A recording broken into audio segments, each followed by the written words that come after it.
WhatsApp guys, welcome back to my channel NCERT blaster. कैसे हो बच्चे लोग? Hope you are doing well, मज़े में पढ़ाई कर रहे होगे। और आज हम लोग कंटिन्यू करते हैं, did women have a revolution. अब हम लोग जो है फ्रांस की रिवॉल्यूशन में वुमेन्स का पार्ट देखते हैं, ठीक है। जैसा हम लोगों ने पहले भी देखा था कि विमेंस ने अपने अलग से क्लब्स बनाए थे, विमेंस क्लब। और हमने ये भी देखा था कि जिस टाइम पे फ्रांस के जो मेन थे वो आर्मी में जब कंपलसरी गए थे तो उस टाइम पे वुमेन्स जो थी वो फ्रंट लाइनर्स बन गई थी। वो लोग जो है घर संभाल रहे थे, बच्चों को भी देख रहे थे, अर्निंग भी कर रहे थे और फैमिली के देखभाल भी कर रहे थे। तो इस तरीके से वुमेन्स का जो रोल था वो भी काफ़ी ज़्यादा प्रोमिनेंट था, इंपॉर्टेंट था। इसके अलावा वन मोर थिंग, किसी भी चैप्टर में यदि वुमेन का पार्ट आता है तो वो ऑटोमेटिकली इंपॉर्टेंट हो जाता है, ठीक है। तो इसलिए इसको मैं अलग से आपको पूरा का पूरा इस पार्ट को इंपॉर्टेंट मार्क करके चल रही हूँ ताकि आप लोगों को हेल्प मिले, ठीक है। आगे चलते हैं। From the very beginning women were active participants in the event which brought about so many important changes in French society, ठीक है। तो वुमेन्स हमेशा से एक्टिव पार्ट थी जो भी चेंजेस फ्रेंच सोसाइटी में आए हैं उसके लिए। They hope that their involvement would pressurise the revolutionary government to introduce measures to improve their lifes, ठीक है। तो इन्होंने इनका जो था कि इनका इन्वॉल्वमेंट, वुमेन्स का जो इन्वॉल्वमेंट था उससे गवर्नमेंट को भी प्रेशर मिलता था कि भाई वुमेन्स के लिए भी कुछ अमेंडमेंट्स लाने हैं, कुछ सुधार लाने हैं, क्योंकि अल्टीमेटली तो वो भी उस कंट्री का हिस्सा ही थी ना, तो उनकी लाइफ भी तो इम्पोर्टेंट थी।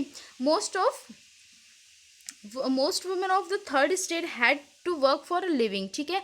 जो थर्ड स्टेट की जो वुमेन्स थी उनमें से ज़्यादातर लोगों को काम करना पड़ता था अपनी ज़िंदगी चलाने के लिए, अपने लाइवलीहुड के लिए। दे वर्क एज अ सीमस्ट्रेसेस और लॉन्ड्रेसेस, वो कपड़े वपड़े धोने का काम करती थी। सोल्ड फ्लावर्स, वो फ्लावर्स बेचती थी। फ्रूट्स एंड वेजिटेबल्स भी बेचती थी एट द मार्केट, ठीक है। मार्केट में वो फ्रूट्स एंड वेजिटेबल्स बेचती थी, फ्लावर्स बेचती थी। और were employed as a domestic servants in the houses of prosperous people. और वो एज अ डोमेस्टिक सर्वेंट भी काम करती थी। कहाँ पर? जो घर होते थे ना प्रॉस्पेरस पीपल के, मतलब जो अमीर लोगों के घर होते थे, वहाँ पे वो एज अ डोमेस्टिक सर्वेंट्स भी काम करती थी, ठीक है। तो इसको आप लोग यहाँ पर से जो है ना बिल्कुल मार्क करके चलो। ये वाला जो पैरा है ये टोटली काफ़ी इंपॉर्टेंट है, ठीक है। तो इसको अपन लेके चलते हैं इंपॉर्टेंट। आगे चलो। Most women did not have access to education और जॉब ट्रेनिंग। देखो वुमेन्स जो थी ना वो हमेशा छोटे छोटे काम करती थी, जैसे कि फ्लावर्स बेच रही है, वेजिटेबल्स बेच रही हैं, सब्जियां बेच रही है, एज अ हाउसमेट काम कर रही हैं, ठीक है, लॉन्ड्री वगैरह में काम कर रही है। लेकिन उनको पढ़ाई लिखाई का अधिकार नहीं था। वो ऐसा नहीं था कि वो एडुकेट हो गए किसी अच्छी जगह पे जॉब करें, ये राइट्स उनके पास नहीं थे। ओनली डॉटर्स ऑफ नोबल और wealthier members of the third state could study at a convent after which their families arranged a marriage for them, ठीक है। जो वेल्दियर सेक्शन होता था ना सोसाइटी का, या वेल्दियर मिडिल क्लास होते थे, सिर्फ उन्हीं के घर की जो गर्ल्स होती थी, जो वुमेन्स होती थी, वो थोड़ा बहुत पढ़ाई कर सकती थी कॉन्वेंट्स में। और उसके बाद फिर अपनी उनकी फादर के विल के हिसाब से या उनकी फैमिली की मर्जी के हिसाब से जो है उनकी शादी करवा दी जाती थी।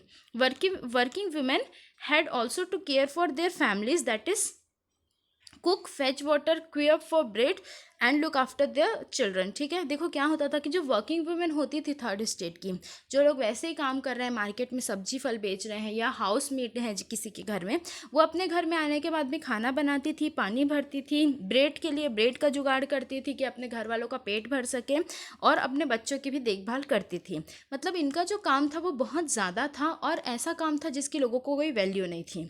Their wages were lower than those of man, और इनकी जो तनख्वाह थी, इनकी जो वेजेस थी, इनकी सैलरी थी, वो मैन से क्या होती थी? लोअर होती थी, कम होती थी। In order to discuss and voice their interest women started their own political clubs and newspapers. तो अपनी आवाज़ को रखने के लिए, अपनी दिक्कतें बताने के लिए और उस पर जो है वो रूल्स लाने के लिए वुमेन्स ने क्या किया? अपने खुद के कुछ वुमेन क्लब्स बनाने लगी और न्यूज़पेपर्स भी प्रिंट करवाने लगी। About 60 women clubs came up in different French cities. तो टोटल कितने वुमेन्स क्लब लगभग आई थी पूरे फ्रांस में? 60 वुमेन क्लब्स आई थी। The society of revolutionary and Republican women was most famous of them, ठीक है। तो अगेन ये चीज़ बहुत इंपॉर्टेंट है कि which were the 2 most famous women clubs, ठीक है। तो इसको हम लोग मार्क करते हैं। हो सकता है ये आपके एग्जाम में डायरेक्ट क्वेश्चन आए कि नेम 2 इम्पॉर्टेंट वुमेन क्लब्स, ठीक है। तो इसमें जो है आपका the society of revolutionary and Republican women club, ठीक है। तो इसको आप लोग बिल्कुल मार्क करके चलो। ये it is an again really important point, ठीक है। मैं इसको स्टार भी बना दे रही हूँ और बिल्कुल मार्क करके चलना है, बहुत ज़्यादा इंपॉर्टेंट है ये। चलो आगे चलते हैं। One of the main demand was that women enjoy same political rights as man. तो इनका एक इम्पॉर्टेंट जो डिमांड था वो ये था कि वुमेन्स को भी अच्छे से पॉलिटिकल राइट्स मिलने चाहिए। पॉलिटिकल राइट्स मतलब इनको भी वोटिंग राइट्स मिलना चाहिए था, जो वुमेन्स के पास नहीं था। मैंने पहले भी ये चीज़ें बताई थी। Women were disappointed at the constitution of 1791 reduce them to a passive citizen. ठीक है, तो वुमेन्स जो थी ना वो 1791 में जो कॉन्स्टिट्यूशन आया था ना, उससे क्या थी, बहुत ज़्यादा डिसअपॉइंट थी। मतलब जो नेशनल असेंबली फॉर्म हुई थी वहाँ पे मैंने बताया था कि एक्टिव एंड पैसिव सिटीजन्स का कॉन्सेप्ट आ गया था। एक्टिव सिटीजन मतलब 25 ईयर्स प्लस के जो मैन होते थे, जो 3 दिन की अपनी सैलरी के बराबर टैक्स पे कर सकते थे, और पैसिव सिटीजन्स जिनकी एज 25 ईयर्स से कम है मेल मेंबर्स में, और जो अपनी सैलरी 3 दिन की सैलरी के बराबर जो है टैक्स पे नहीं कर सके, और सारी की सारी विमेंस देवर पैसिव सिटीजन्स। ठीक है, तो क्या किया था गवर्नमेंट ने, इनको एज अ पैसिव सिटीजन्स बना दिया था। तो इस वजह से भी वुमेन्स काफ़ी ज़्यादा डिसअपॉइंटेड थी, और वो चाहती थी कि उनको भी वोटिंग राइट मिले, पॉलिटिकल राइट मिले, क्योंकि अल्टीमेटली वो भी उस कंट्री का पार्ट है, और जो भी गवर्नमेंट डिसीजन लेती थी वो वुमेन्स की लाइफ को भी अफेक्ट करती थी। ठीक है, आई होप आप लोगों को सारी चीज़ें क्लियर हो रही होंगी। फिर भी कोई डाउट हो ना तो आप लोग कमेंट सेक्शन में कमेंट करो। मैं बिल्कुल कोशिश कर रही हूँ अपने तरीके से कि आप लोगों को ईजी लैंग्वेज में सारी चीज़ें समझा सकूँ। आगे चलते हैं। They demanded the right to vote to be elected to the assembly and to hold political office। तो वुमेन्स की क्या डिमांड थी, उनकी डिमांड थी कि उनको भी जो है राइट टू वोट मिलना चाहिए। मैं इसको फिर से इंपॉर्टेंट मार्क करा देती हूँ। देखो मैंने पहले ही बताया था कि वुमेन्स का जो पार्ट है ना वो पहले से ही इंपॉर्टेंट है। मतलब जहाँ पे भी किसी भी चैप्टर में आपको मिलता है ना तो वो इंपॉर्टेंट हो जाता है, और एग्जामिनर इससे क्वेश्चन ज़रूर पूछता है। ठीक है, तो वुमेन्स का क्या क्या था, डिमांड था राइट टू वोट का डिमांड था। ठीक है, किसका किसका डिमांड था भाई, ये हुआ, ये बहुत इंपॉर्टेंट है। राइट टू वोट का डिमांड था। To be elected to the assembly, वो भी असेंबली में इलेक्ट होना चाहती थी, गवर्नमेंट को रन करना चाहती थी। And to hold political office. Hold political office का मतलब ये नहीं किसी ऑफिस को पकड़ के खड़े रहना नहीं है, मतलब किसी ऑफिस में एज एन एग्जीक्यूटिव वो काम करना चाहती थी। Only then they felt would their interest be represented in the new government. ठीक है, तभी उनको फील होगा कि उनका भी कोई अस्तित्व है नए गवर्नमेंट में। तो इस तरीके से वुमेन्स की क्या थी, डिमांड थी। ठीक है, sorry. In the early years, the revolutionary government did introduce laws that help improve the lifes of women. ठीक है, तो कुछ पहले टाइम पे जो था गवर्नमेंट ने कुछ कुछ चीज़ें तो की थी जो कि वुमेन्स की लाइफ को इम्प्रूव कर रही थी, लेकिन सब कुछ उनकी डिमांड्स पूरी नहीं हो रही थी। Together with the creation of state schools, schooling was made compulsory for all girls. ठीक है, तो बाद में क्या हुआ था, जैसे जैसे गवर्नमेंट्स आ रही थी नेशनल असेंबली के बाद, तो जो वुमेन्स थी ना उनके लिए स्कूलिंग को कंपलसरी कर दिया गया था। मतलब सारी गर्ल्स के लिए स्कूलिंग को कंपलसरी कर दिया गया था। Their fathers could no longer force them into marriage against their will. और एक और चीज़ कंपलसरी कर दिया गया था कि वुमेन्स के जो फादर्स होते थे वो ज़बरदस्ती उनकी शादी नहीं करवा सकते थे। ठीक है, अपने विल को, अपनी मर्जी को गर्ल्स के ऊपर थोप नहीं सकते थे। उस शादी से पहले गर्ल्स की परमिशन होनी ज़रूरी थी। Marriage was made into a correct entered into freely registered under civil law. ठीक है, और मैरिज जो था उसको फ्री कर दिया गया था। फ्री कर दिया गया था इन द सेंस कि मैरिज एक कॉन्ट्रैक्ट बेसिस पे होने लगा था। देखो पहले क्या होता था, फ्रांस में जो है ना, सपोज किसी पर्सन की मैरिज हुई, ठीक है, मैरिज के बाद यदि उनकी आपस में नहीं बन रही है तो डाइवोर्स के लिए अप्लाई सिर्फ मैन कर सकते थे। लेकिन यहाँ पर क्या हुआ, एक नया लॉ बना कि इसको फ्री कॉन्ट्रैक्ट कर दिया। मतलब जो है मैरिज के बाद यदि चीज़ें सही नहीं है तो डाइवोर्स के लिए अप्लाई वीमेन भी कर सकते थे। ठीक है, divorce was made legal. Divorce को क्या कर दिया गया था, लीगल बना दिया गया था।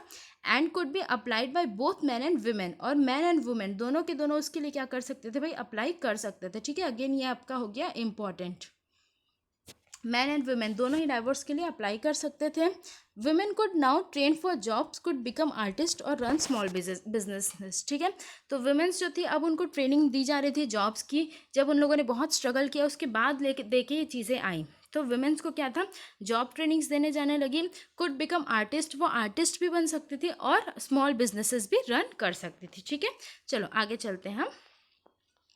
Women struggle for equal political rights however continued. हालांकि जो पॉलिटिकल राइट्स थी उनको, मतलब राइट टू वोट या राइट टू होल्ड ऑफिस, ठीक है, या फिर असेंबली में इलेक्ट होना, ये सारी चीज़ें उनको अभी भी नहीं मिली थी। इसके लिए वो लोग स्ट्रगल कर रहे थे। During the reign of terror the new government issued law ordering closure of women's clubs and banning their political activities. देखो जब रेन ऑफ टेरर का जो टाइम था ना, मतलब मैक्सिमिलियन रॉबिस्पियर का जो टाइम था, उसमें रॉबिस्पियर ने क्या किया था, विमेंस क्लब को बैन करवा दिया गया था और वुमेन की पॉलिटिकल एक्टिविटीज़ को भी बैन करवा दिया था। Many prominent women were arrested and number of them executed. बहुत सारे जो एक्टिव वुमेन्स थी, जो प्रोमिनेंट वुमेन्स थी, उनको अरेस्ट कर लिया गया था और बहुत सारे लोगों को मर्डर भी करवा दिया गया था। एग्जीक्यूट करवाना मतलब होता है मर्डर करवाना, ठीक है। यहाँ लिखा हुआ है वर्ड एग्जीक्यूट, आप लोगों को पता ही होगा वैसे। चलो, women's movement for voting rights and equal wages continue through next 200 years in many countries of the world. और इसके बाद भी अगले 200 साल तक के वुमेन्स का जो स्ट्रगल था वो कंटिन्यू रहा। इवन आज के टाइम पे भी कुछ लिमिट तक वुमेन्स का स्ट्रगल कंटिन्यू ही है। The fight for the vote was carried out through an international suffrage. और ये जो वोटिंग राइट था ना वुमेन का, ये तो एक इंटरनेशनल इशू बन गया था, क्योंकि बहुत सारी कंट्रीज ऐसी थी जिसमें वुमेन्स के पास वोटिंग राइट्स नहीं थी, ठीक है। आगे चलते हैं। Movement during the 19th and early 20th century. तो ये 19-20 सेंचुरी के बीच में जो है वो वोटिंग राइट क्या था कि सभी के सभी इंटरनेशनल लेवल पे ये इशू बन गया था कि वुमेन्स को वोटिंग राइट मिलना चाहिए कि नहीं मिलना चाहिए।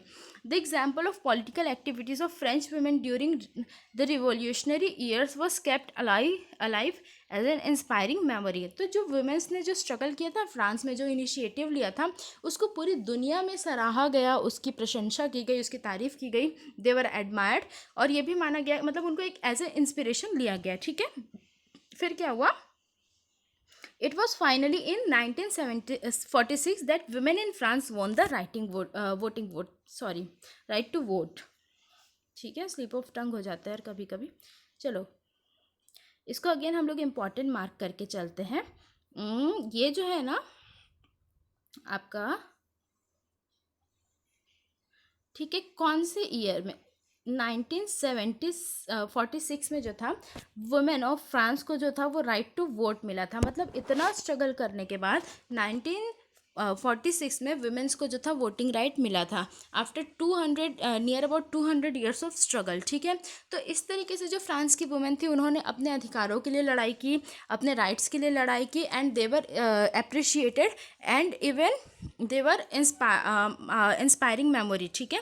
दे are remembered as an inspiring memory. तो इस तरीके से हम लोग देख सकते हैं कि विमेन का जो पार्ट था फ्रांस के रिवॉल्यूशन में वो, ठीक है। ये सब जो है आपको आगे थोड़ा सा पढ़ना है, और नेक्स्ट वीडियो में हम लोग कंटिन्यू करेंगे द एबोलिशन ऑफ स्लेवरी। इसके अलावा हो सकता है कि नेक्स्ट वीडियो हमारा लास्ट वीडियो हो, या एक वीडियो और भी बन सकता है। देखो, बहुत ज़्यादा लंबा नहीं खींचना चाह रही हूँ मैं वीडियोज़ को, छोटे छोटे पार्ट्स में अच्छे तरीके से समझते हैं, ठीक है। और तब तक के लिए आई होप आप लोगों को चीज़ें क्लियर हुई हो। फिर भी कोई डाउट हो तो एज़ यूजुअली डाउट आप लोग क्लियर करो, और बाद में जो है आपको मैं सैम्पल पेपर्स भी दे दूँगी इसके, ठीक है। जैसे जैसे स्टूडेंट्स हमारे बढ़ते जाए ना यदि, तो मेरे को भी अच्छा लगेगा। तो हो सके आप लोग जितना हो सके शेयर करो यार, ठीक है। और वीडियो अच्छा लगा हो तो वीडियो को लाइक करो, चैनल सब्सक्राइब करो, बेल आइकॉन भी प्रेस करो, क्योंकि नए नए नोटिफिकेशंस आपको मिल जाएंगे, टाइम टू टाइम अपडेट होते जाएंगे। और शेयर भी करो भाई, ठीक है, बिल्कुल। और ज्ञान बांटने में कंजूसी तो नहीं होनी चाहिए। चलो, तब तक के लिए goodbye, take care, see you soon.